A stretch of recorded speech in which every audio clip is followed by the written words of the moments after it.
Good morning, this is Kamla Delahaye. I will be the moderator for today's webinar. We're just going to wait a few moments to see if anybody else would like to join before we get started. So I'll be back with you in about 45 seconds. Hang tight.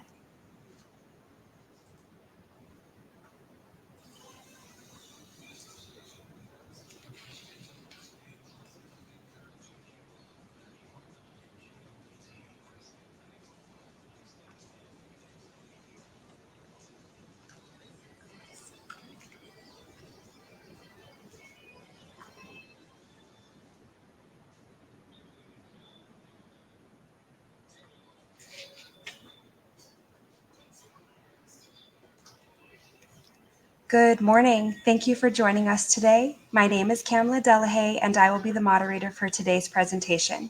I wanted to let everyone know that all participants will be muted during the webinar, but if you do have any questions, feel free to use the comment section. I will be monitoring the comments throughout the presentation, and then we also will be opening up towards the end to be able to answer all your questions in a question and answer session. To get started, I'd like to introduce Jason Brownell. He is our Director of Engineering for both Polyfuse and Molden Graphic Systems. And we have a special guest speaker today, Rick Demko. Rick is the Director of Sustainability for the Polyflex Products Incorporated, which is part of the NEFAB Group. I'm really excited for this one, and I look forward to learning so much more about sustainability for reusable packaging. Go ahead. Well, thank you, Kamla, for the introduction. Certainly appreciate it. And before we bring Rick on, I want everybody to kind of understand a little bit about our technology because he'll be referencing some of that. And we're talking specifically here about the polyolefin family of plastics, polyethylene, polypropylene, TPV type material even. And the materials themselves are a real challenge to try to decorate. And if you ever try to make something stick or try to adhere something to polyethylene and polypropylene, just the nature of the material itself can be a challenge. First reason is it's a very low surface energy material. In fact, it's very, very similar to Teflon, which of course we coat cookware with that so that nothing sticks to it. And this is just a really quick slide to show the dynes per centimeter of polyethylene and polypropylene. Again, it's a very low, very similar to Teflon. The other thing too, and this is really impactful when you have an outdoor environment or the product is in an outdoor environment, it's constantly expanding and contracting. So that can be an issue with delamination. And then lastly, if you've ever seen like a good old-fashioned sticker where it has bubbles and blisters underneath the label material, it's probably related to outgassing. Just it's the nature of that material. So people come to us for a lot of different reasons, and of course, branding is one of those reasons for sure. But then also track and trace, and we're going to be, talking a little bit about that. And this is just an example, of a linear barcode. Believe that might even be code 128, but we do a lot of different symbologies here.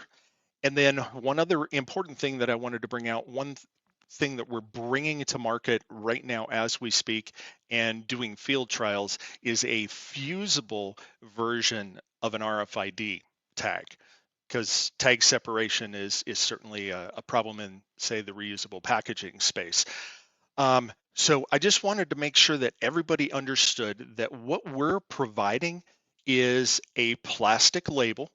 We're putting it in contact with the plastic part, and then we are fusing them together with heat.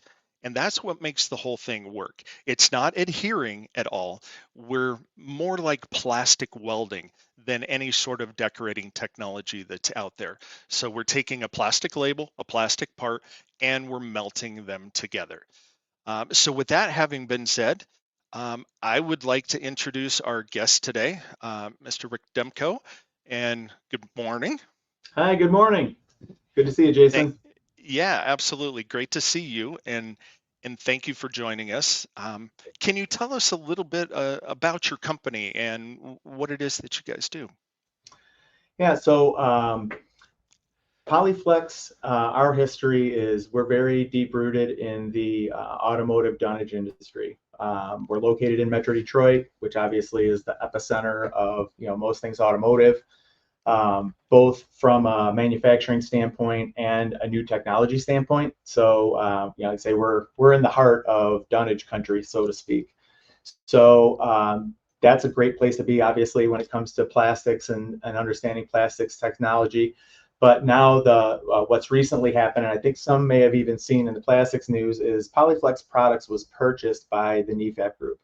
And when you have the plastics background of Polyflex and then the desire to save resources wherever possible in the supply chain logistics space, it was just a natural match. So things have been going great so far as we go through the integration process. But yeah, it's a really exciting space to be in. For sure. And can you tell us a little bit about your background as well? Yeah, absolutely. So prior to coming over to Polyflex, which was in October of last year, which I'm the first ever recycling and sustainability director under the roof. I'm kind of breaking new ground, and developing their different initiatives internally to be better as far as from post manufacturing and recovering resources there. So I'm able to take a lot of my past history with managing a mechanical recycling plant and kind of put that into the daily activities, both internal for Polyflex as well as external for our OEM customers, and helping them with the circularity models that are so popular today. That's fantastic. So you definitely have a history in circular economy and recycling. Yeah. So. Oh, absolutely. Lots of years of linear packaging and trying to find solutions for has been very challenging. And let's face it, 16 years ago, recycling was kind of something that wasn't so exciting or popular because it really wasn't a lot of companies, profit section. So it was like a feel good thing, but wasn't anything that would really get a lot of traction versus how things are now, where it's utmost priority. For sure. Well, I know that you had put together a slide presentation, some things that you wanted to go over. Where would you like to start? Yeah, well, let's just we'll go down the bullets here, and I'll kind of give you a little bit more detail on my background. So prior to coming over, 16 years in recycling, what that kind of looked like at my previous role in managing the plant was, we were involved with both paper and plastics. The company actually originated over 100 years ago, and oddly enough, they used to recycle textiles down in the city of Detroit. But then had evolved, into the paper first, corrugated and whatnot, and then built a new facility in 2006, and expanded more into dealing with the everyday paper and plastics that we see in the industry now. During that 16 years, I got a front row seat to equipment design, worked with WEMA, Cumberland, SSI, and others to design specific equipment for different applications. You kind of had to change with the industry. Like say you try to prepare materials so that they could be integrated back into different items. And back then it was more of a cost savings. I think people would probably remember back to 2010 where a lot of industries crashed, and here in the Great Lakes region, there were lots of companies that struggled to just keep their doors open. And we were actually producing a clean enough product at the time, secondary to where we were allowing some customers to be able to use our material and run it at 100%, which in the recycling industry is unprecedented, that you could run something at 100% secondary and not have issues. So, a little badge on our belt, we were able to keep a handful of companies still running and surviving through that. So, another part of that 16 years was just understanding and maximizing project efficiencies. Overhead expense for labor, machine time, downtime for cleanouts. A lot of that goes into, uh, creating a profit model for your, for the recycling facility itself, which was, I guess, at that time, like say, a difficult thing to keep on the rails sometimes when there wasn't so much momentum behind it. So, Sure. so 16 years were interesting, but like I say, we're in a much better place now for sure. The next bullet down there, as far as materials optimization, Hmm. our plant that we ran, we had two extremely large lines. So, one of my challenges there was understanding how plastics work together. When you have lines that are running multiple grades, you kind of have to understand your system and know that there's potential situations where you might have a little bit of bleed through as you go from one grade to the next. So, Gotcha. understanding how to map out those runs was really important, and creating runs that were efficient so that basically you're turning on your multiple 100 horsepower machines in the morning and not turning them off until the end of your shift, and eliminating that downtime was really important. So understanding your grinding flow, building runs around marketing demands, understanding the tools that you had under the roof to use when you're optimizing these materials, whether you had to decontaminate something, disassemble. So there's just a lot to it. And like I say, the years of running that plant, gave me a lot of insight into how these different steps and stages, affect, the processability of different materials. So, Sure. you know, that kind of leads into the last bullet there as far as becoming a solution specialist. You have to look at how you compete and acquire materials,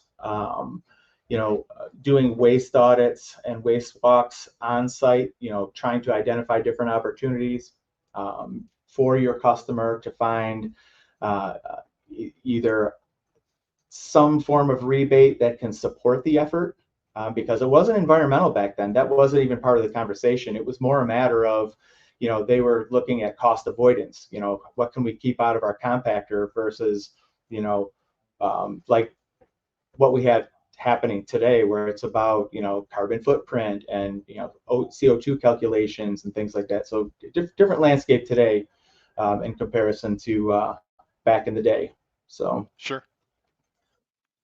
Excellent. but okay, so in the second slide here, one thing that NEFAB has they've developed, which is phenomenal. NEFAB's background is in the supply chain logistics arena, where they're working on a lot lower volume scale than what we do. So, like NEFAB, for example, they developed this green calc system to do a side-by-side comparison, and it's 100% data driven, because a lot of times the decision makers that are parts of these conversations aren't from the recycling or the circularity space. So you really have to drive home the reasons why, or at least be able to make an informed decision as to why one packaging solution is a better option than the other. So we're now in the midst of modifying the Green Kelp platform to accommodate more of the plastic items that are that are in the Polyflex catalog. So what I have on the screen here is an example of one of the Green Kelp calculations. So I'll kind of go around the horn here. So it's like step one, it's pretty clear cut. What we try and do is put ourselves in the customer's shoes. What are the pain points? Is it sourcing specific materials that's difficult, or is the current design susceptible to damage in the field? Where in the initial order you're ordering maybe 50 or 100 of something, but by the time it gets to its end of life cycle, you've realized you've ordered thousands and have a lot of additional expense that wasn't forecasted. So step one is to kind of put ourselves in their shoes. Okay. Step two, now this is the most critical step. The concept phase is where I come into the conversation a lot here at Polyflex with our engineers. Our circularity strategy is when we're designing a concept for a customer, it's let's take a look at what we're making, and let's figure out what that solution is going to be at the end of life cycle now. So let's take a look at, what are the details that we're attaching to it? What are the materials that are going into the assembly? Are they compatible? And to one of the biggest conversations that we're having and addressing is labeling and stickers. It's one of the biggest stumbling blocks with recycling because, you know, with our automotive OEMs, there's lots of identification that happens because you have several layers handling different parts, within their supply stream. So Sure. every time it makes a stop, typically somebody's putting another paper sticker on it. So Polyfuse has become a great ally for us as far as when we're in this concept phase.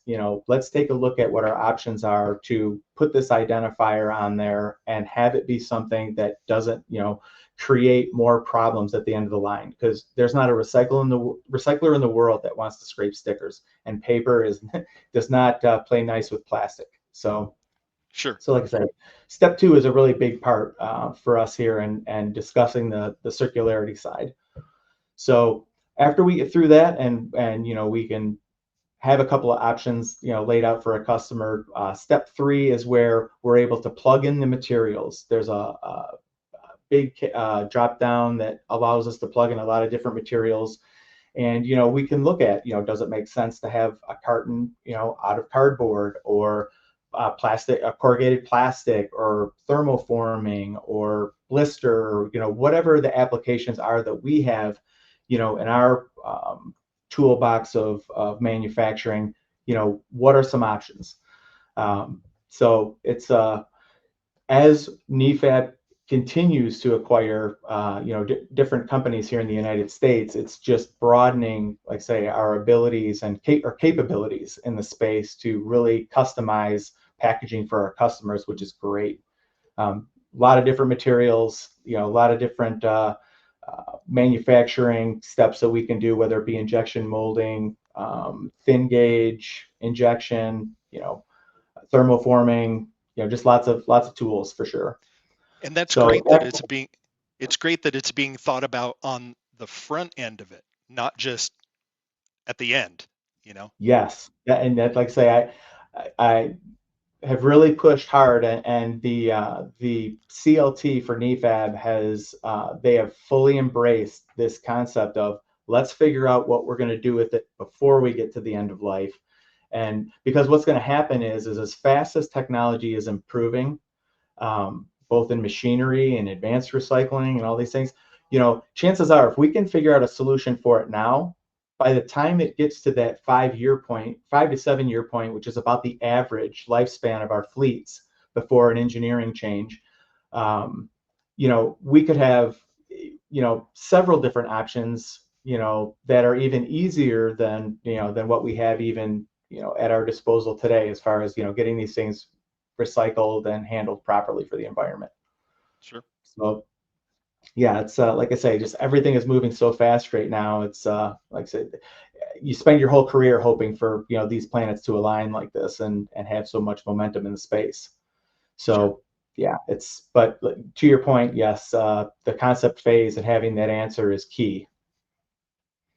So after step two and step three, once we get everything plugged in, now we can put the data to work and show that side by side comparison of a current solution versus a new concept. The difference in today's day and age, and we see it with EPR legislation and stuff like that. Sometimes the win is not always going to be in dollars and cents. You might have CO2 intense projects that you just can't avoid, in other parts of your supply chain. Whereas, we might be able to, a customer might, yes, it might cost a little bit more for a more environmentally conscious concept. We're doing a lot of R&D work on bioplastics and different things like that could be drop-in alternatives. So a lot of new ground to break in that regard, so that instead of just offering, conventional packaging solutions, we can start to, really explore and develop these options and give real answers, as opposed to just, saying that something is going to work and, not being able to put the research behind it. So. Sure. So yeah, after the side-by-side comparison, which is great, we can put it in terms for a decision maker that maybe isn't from the space. You can, look at the different items that are here on the graph, and like I say, it's pretty straightforward. Being able to put this side by side, I think, is going to be key. And like I said, we're expanding this right now. I think the next iteration of Green Calc, they're talking about launching it within the next 30 days. And this is just a great tool for us in being able to show that side-by-side comparison, and then start to break down the environmental impacts, aside from just, like say, just saving dollars and cents. Awesome. So beyond step 3, and obviously step 4 is just implementation. And one thing I want to touch on here is we're also starting to explore some different options for tracking and traceability ourselves.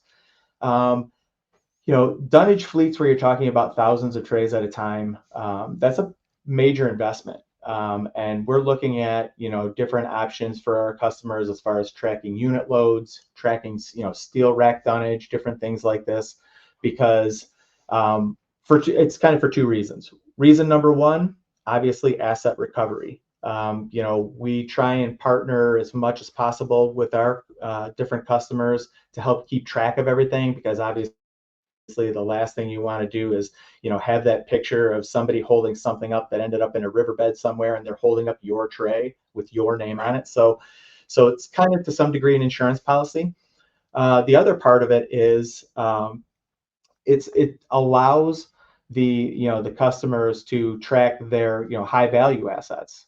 We had a situation where a plant was on the edge of shutting down because they didn't realize that they had materials that were delivered but went to the wrong dock, and they were able to go online, see its location, redirect it, and like I say, it ended up saving a heck of a lot of downtime. So that was definitely something that sparked our interest into investigating it further, and the tracking and traceability.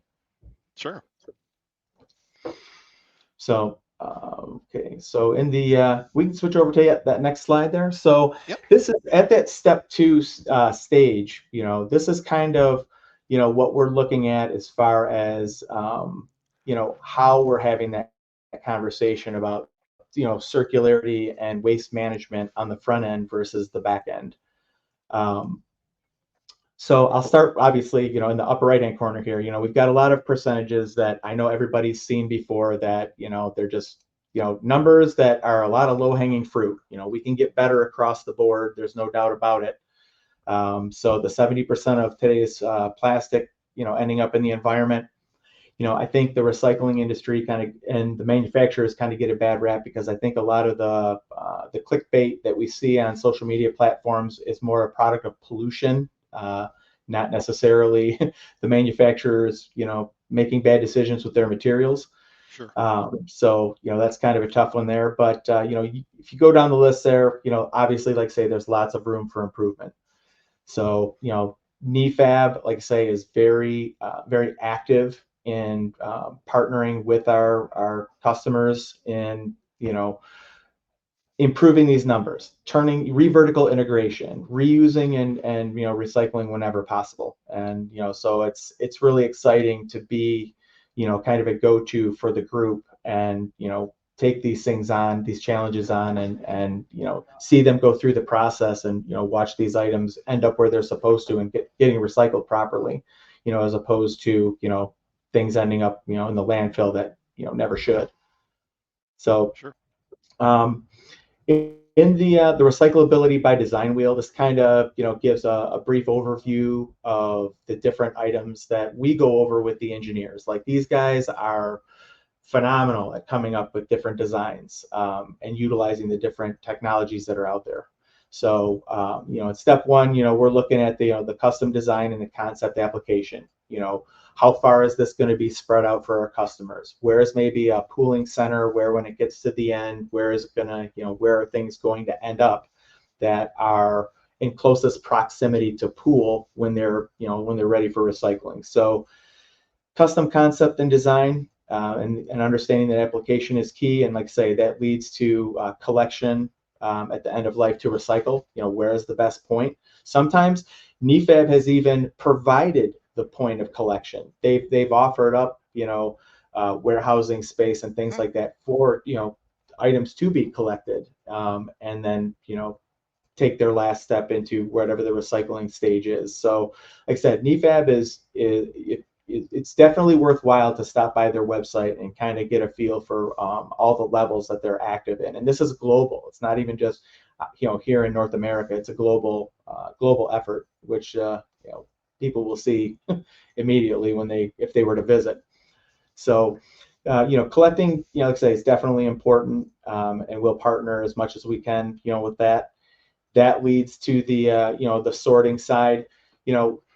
We have a handful of automotive OEMs that what they like to do is they like to recover their, what I like to call, generic packaging. It could be a standard Orbis base and a lid, and then we're recycling everything in the middle that is the custom design stuff that is engineered to carry one specific part. So saving that the resources of that pallet and lid is a huge savings for the customer. So if we can facilitate that, we always try to. So, and that kind of leads to the fourth item here in the wheel, as far as cleaning and reuse. We have had a couple of opportunities to clean and reuse, but for the most part with Polyflex products, we're able to just turn these items around. There's not usually a lot that we're dealing with that requires a lot of cleaning. So we have had some thin gauge though that had like some residual anti-rust oils that they would get fogged with, things like that. So Sure. we were able to start a program with one of our customers in the St. Louis area where we were able to pool them up, go through them and separate out what's damaged and get them cleaned up and go right back in, and was a huge savings for that customer. So, but when we've exhausted exploring all those options, grinding and re-vertical integration is something that we definitely strive to do.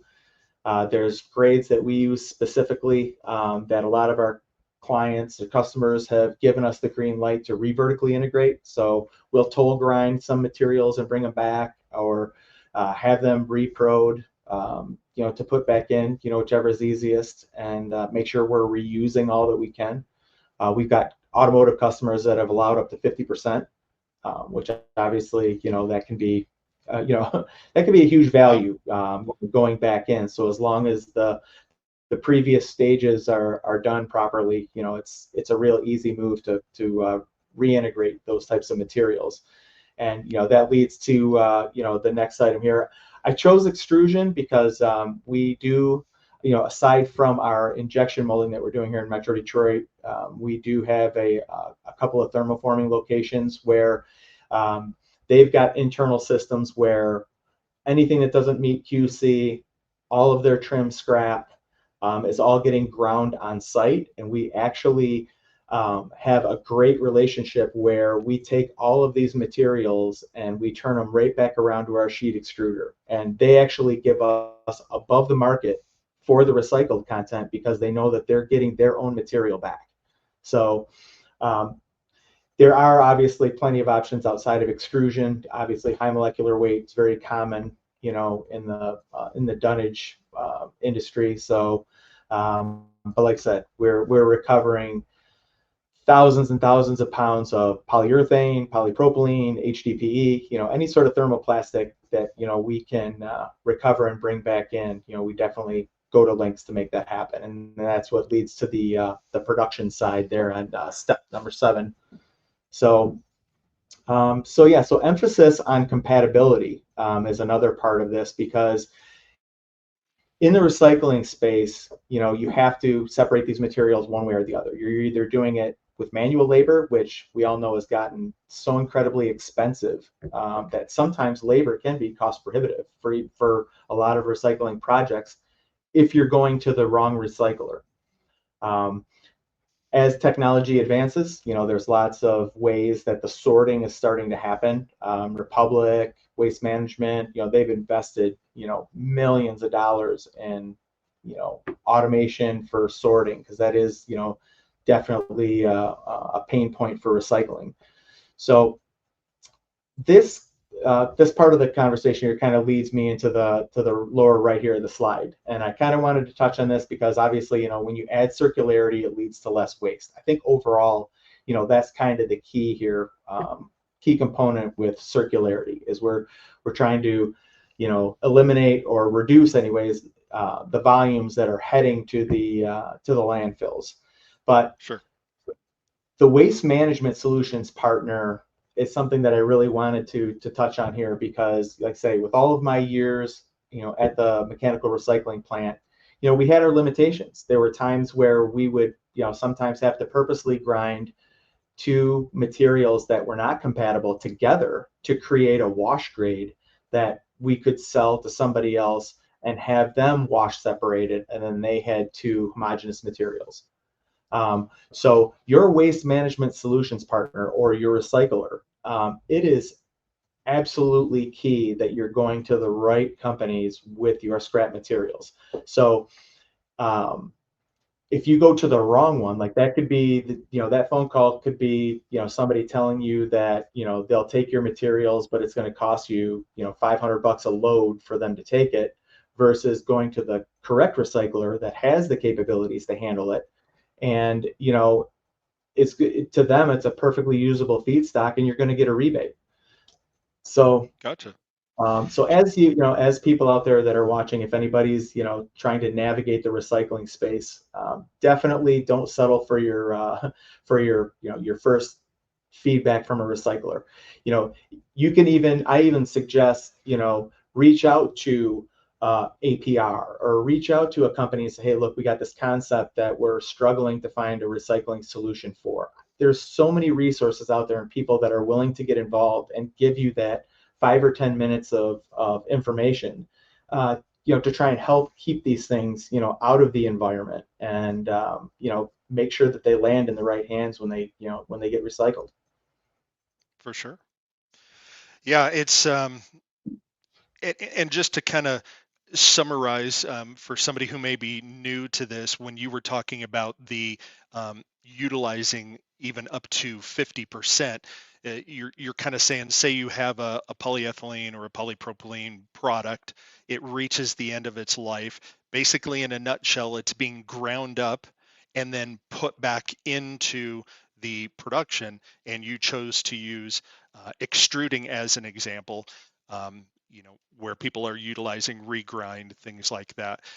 And just for those people that are listening, we've actually done quite a bit of work in extrusion where our materials can be fused in, as I was talking about earlier, right in the extrusion line, because there's enough heat and there's enough pressure to actually fuse things in.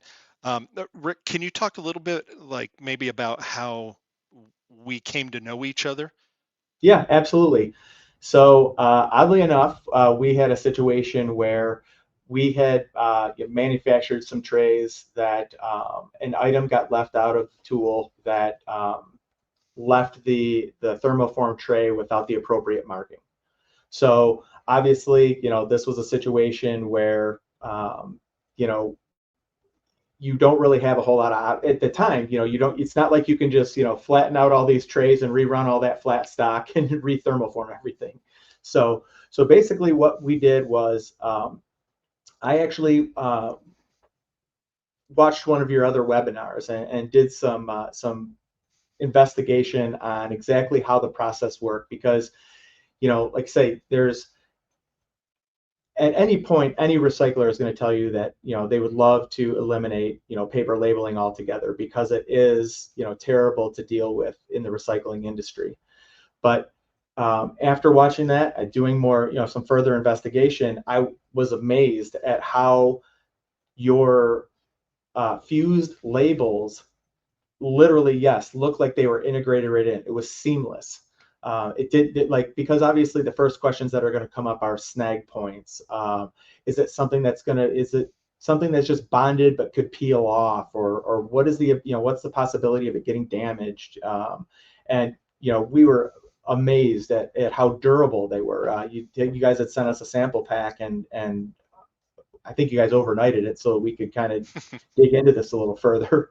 But Sure. but yeah, long story short, we were able to take your product and not only apply it to the trays, but we, as opposed to the face of the trays where it was originally at, they opted to move that to a more visible position on the flange of the tray, and they were blown away by the outcome of this. And this was something that was obviously done secondhand. So now you're taking employees that are applying this by hand, and doing the best they can, with different jig and fixture to make sure that they're all landing in the same spot. But this literally spun into their requesting this on all of their trays going forward, and to us, and our engineering staff, that's great. Like I say, because anything paper that we can eliminate for that end of life conversation is going to be a huge benefit. I love when I can, tell recyclers, hey, we've got this dump and grind material, and it's super easy to process. That's every recycler in the world loves that. Yeah, and for those that are listening, because our label material integrates in on a molecular level to the base plastic, at the end of its life, it can be ground up. There's nothing to remove. It's 100% recyclable. So Yep. In this type of scenario, it's very much a benefit. So Yeah. Yep, for sure. And okay, that's where we're looking at a lot of options as, to further expand our capabilities to not only do this on our thermoformed items, but also incorporate this into some of our injection grade items as well. So absolutely. the polyfuse labels, we're looking at obviously, different things like QR codes and other ways of marking, but this is all these conversations, like the catalyst here again is the recycling and circularity conversation. And like I said, if you're working with a recycler for the first time, they're going to ask you these questions, and you can even send them a print, and they're going to say, can I see the items as they sit? And the reason why they're asking this is because they want to see how badly these items were brutalized over the 5 to 7 years that they've been in service. Because like I say, there's lots of different things that can happen to these products or these different items while they're in the field. So For sure. definitely that's definitely the sign of somebody that's been in the industry and is asking the right questions. Definitely. Well, I know we wanted to open this up for a Q&A session. I'm going to bring Kamala back in. I know she's been monitoring things. Kamala, any questions that we need to address? Yeah, I do have a couple, and I was kind of just shocked at some of the stats. Like, wow, 70%. I don't know why I thought maybe more were recycled by this time. Right. That's not very much. We have a lot of Mhm. work to do, as a whole. So Right, for very sure. interesting. Thank you so much, Rick. One of the questions is how can you tell if a company is a good recycler? Like, what should you be looking for in a recycler? Well, aside from capabilities, you want to look at, do your due diligence, because it's no surprise that there's lots of LLCs that are popping up. A lot of people are wanting to get involved with brokerage and different things like this. So if you do, we all know that it's really easy to buy your location on a Google search. So if somebody was to do plastics recycling, there's the potential that you could be, flooded with just, brokers that are going to take scrap materials and could be brokering it several times before it actually lands in the hands of a recycler. So definitely do your due diligence, and look for facility location, capabilities. Take the extra couple minutes to look at their About Us page on their websites. It's the guys that have evolved with the industry. Those are the guys that you're looking for, because chances are, like I say, those are the guys that are going to give you guidance, even if they're not the best option. But it's important to really understand what the solution is for your item. If you've got, like say, if there's lots of details to the items themselves. If there's several different grades of plastic, APR has a scoring system that they've developed where you can actually plug in some different things with your concept and say, okay, these are the different capabilities that you might be looking for, or this is how something would score, and these are the hurdles that make this item difficult to recycle. So as much as you can understand what you're trying to recycle on the front end, and then understanding what capabilities you're looking for, that can be the difference. So, and like I said, anybody that's been in the industry for a long time should, be able to give you guidance on, what you're looking for and, what would be the best route to take. Thank you. And then this question is actually for me because I'm very curious. How would a recycler know that the label is a fusion label and does not have to be removed? If they're getting, a whole stack of old pallets in that have a fusion label on, how would they differentiate that? Yeah. Well, what we would do go ahead. I'm sorry. No, you're fine. Go ahead and answer, Rick. Oh, I was just going to say, so for labeling, like there are some labels out there that are a little bit easier to be recycled than others. A lot of the linear designs, again, like say that are still floating around in these different fleets. There are instances where, like, let's say if you have a polypropylene hand tote, some of the polypropylene label or some of the labels that are on these things are BOPP labels. So that is actually something that can be potentially, left on an item when it's being recycled if it's going to be reprocessed. But it's the paper labels that are the big problem. So, and I'll let you wrap that one up, Jason, because like I say, that's where you guys are so key with your product. Yeah, and I think that people that understand our technology and have used it for their product, they're going to know right off the bat that it can be 100% recyclable and ground up with the material. The other thing too is I think sometimes it's pretty obvious to people when they see our labels. The very first thing they do is they go to the edge and they try to pick the edge of it, like you would on a traditional adhesive-based sticker. And then what they quickly find out is that it's integrated into the polymer matrix of the part. And yeah, so exactly what I did. cool. When I received your sample pack, that's the first thing that I did is I went to the seam and I'm like, does this come off of here? And because again, to the untrained eye, that's going to be the first thing that they're going to do. But then when you can, have the conversation about the fact that this is an ethylene label. This is the coloring that's in this graphic is, an ethylene based pigment that, is completely compatible. Like there's no need for any worry about any of the polyfuse labeling contaminating or creating or even modifying the mechanical properties of the plastics. And that's just a huge load off of your mind when you're trying to get these things recycled, is that you're creating that dump and grind scenario, which, like I say, every recycler dreams of. Sure. So for a customer that was reaching out to Polyflex and they wanted to use a fusion label, would they just spec that in at the beginning of the project, or would you guide them for that? Like, how would they say, hey, I want to use the 100% recyclable label from Polyfuse? Would Polyflex just work with them to do that?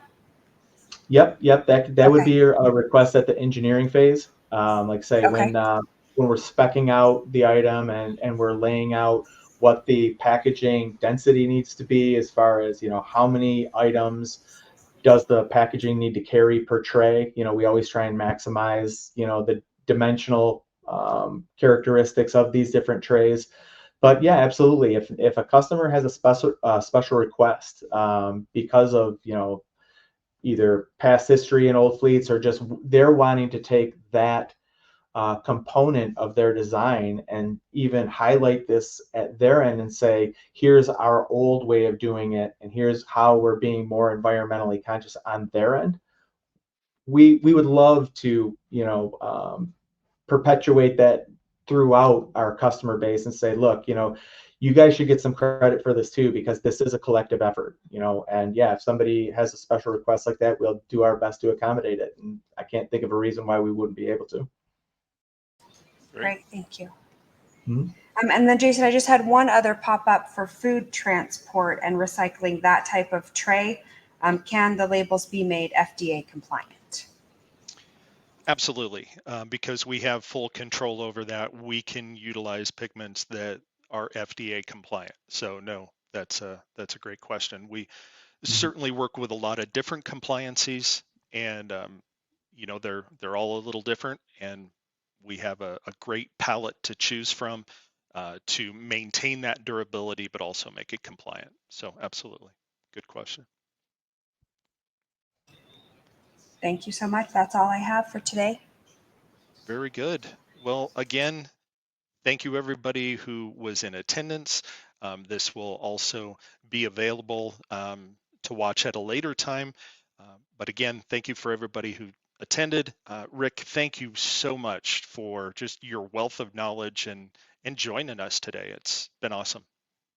Yeah, my pleasure. And if anybody, like say, has any questions about a concept maybe they're struggling with, I'm on LinkedIn all the time. Reach out. I'd be glad to help. And like say, if I can be of any assistance and help guide somebody and keep something out of the landfill, I'm more than happy to do so. Awesome. Well, thank you, And everybody. just for your information, I just got a comment that said nice presentation. So well done, gentlemen. Thank you. Have a Appreciate great it. day. Thank you so much. Thank Take you, care. everybody, for joining us. Thank you. Bye-bye. Thank you. Bye-bye.